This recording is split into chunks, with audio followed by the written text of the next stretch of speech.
Yeah, we can probably stop the spread of this thing by shutting down the economy for 3 months. The question becomes then, was the cost of doing that in human lives, death tolls, lost income, lost jobs, marriages, health, stress, depression, and suicides? Is it going to be a higher cost than the alternate? It's time for a conversation now. And ladies and gentlemen, I want to prepare. And listen, you have my emails on the website. You want to send feedback to us, good and bad, we'll take it. Just please don't curse in it, because sometimes my daughter reads some of it, if you can. If you need to curse, whatever, do your thing. But it's time for a difficult conversation. Holman Jenkins, Wall Street Journal this weekend. What victory looks like in the coronavirus war. We can try to stop time until a vaccine is ready, but the result might be identical to defeat.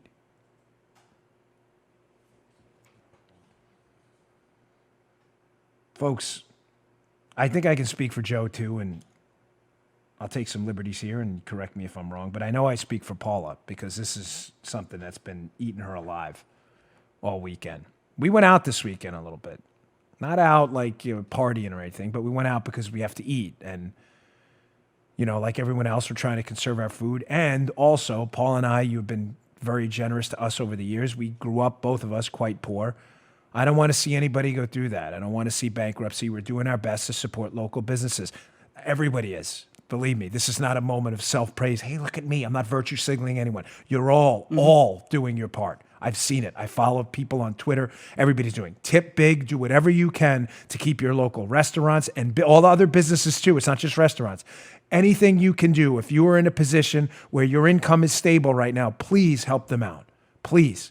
I'm humbly and with the greatest of respect asking, if you are in a position to do it, please do it. If you're struggling yourself, everybody gets it. But we went out this weekend to a local kind of pizza place, Italian restaurant, a couple of them. We were trying to spread the money around as best we can. And we watched the guy. They're doing curbside delivery. You pull up, they come out, they have gloves on and everything. Right. And I watch look. I know this guy. Not a personal friend, but I go to his place a lot. It's tough, man. It was tough to look at him. I'm sorry. I'm like a big sap. I get like emotional, so my apologies. Don't let my 6'1", 225 pounds of cell mass confuse you. It is. It's tough. It was tough to watch this guy. Wondering if his employees and his business, is even going to be open next week. Folks, we have to start to ask ourselves this key question Holman Jenkins asked in this piece. What does victory look like? We can't keep the economy closed forever, folks. We can't. We can't do it. This is a devastating, serious virus that is a real, legitimate threat, especially to people who are older.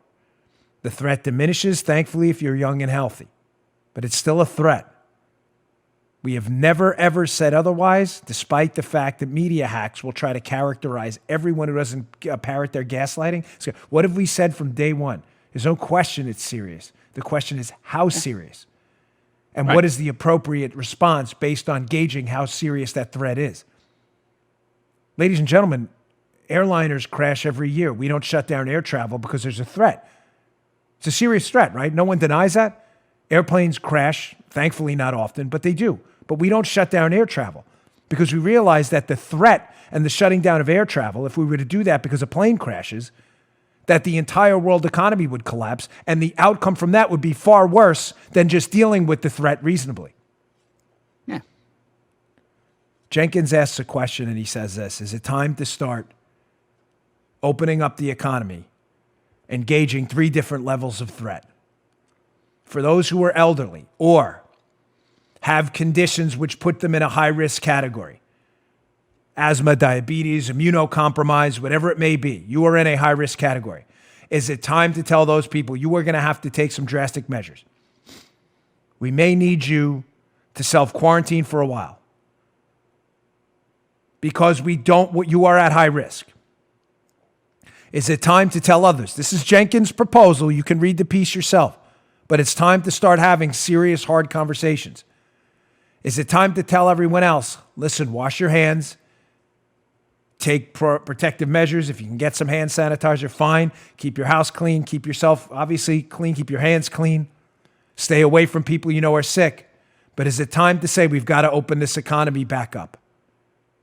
We've got to do it, and we've got to do it quickly. Because, ladies and gentlemen, again, as I just said to you, yeah, we can probably stop the spread of this thing by shutting down the economy for 3 months. The question becomes then, was the cost of doing that in human lives, death tolls, lost income, lost jobs, marriages, health, stress, depression, and suicides? Is it going to be a higher cost than the alternate? These are hard conversations. I like Jenkins' piece. I disagree with the headline a little bit. I don't believe there's ever going to be victory. I believe here it's going to be a choice of less bad options. We may find a vaccine soon that works. That'd be great. But we may be dealing with this for a long time. I can't watch any more business owners like that. I can't. It's rough, folks. It's time to isolate the vulnerable and start to have a serious conversation about what we do with everyone else. This can't go on forever. You have any idea how many people's lives are being totally destroyed and decimated right now? And for those in the listening audience, and fair enough, I don't mean this as I'm not interested in attacking you right now or anyone else for a difference of opinion at all. Zero interest. But for those of you who say, rather simplistic responses, because they are, and I'm sorry if you take that the wrong way, but hey, Dan, it's not about the money, it's about lives. Ladies and gentlemen, that's nonsense. That is nonsense. That is a kindergarten level talking point. Tell that to a guy who 2 months ago was struggling to keep his business afloat and keep his 50 to 60 employees working, who now is in the can, who now has no way out of this. Go walk into him and tell him that, hey, dude, don't worry. It's not about the money. Of course, it's not about the money. It's about a pathogen unleashed upon us by a tyrannical communist regime. But ignoring the fact that people need money, which is an exchange of value, to put their kids in school, to buy food, to pay their rent, to pay their mortgages, and to keep their car from being repossessed, is infantile. What do you think money is? It's an exchange of value that allows people to buy products to keep them alive. I haven't gotten any of those emails because I'm serious when I tell you, my audience, you guys and ladies are on top of it. But I see some left-wingers out there now. It's not about the money. Gee, thanks. That really helps right now. Guy trying to keep his family afloat during this. You just heard The Dan Bongino Show. You can also get Dan's podcasts on iTunes or SoundCloud. And follow Dan on Twitter 24/7 @DBongino.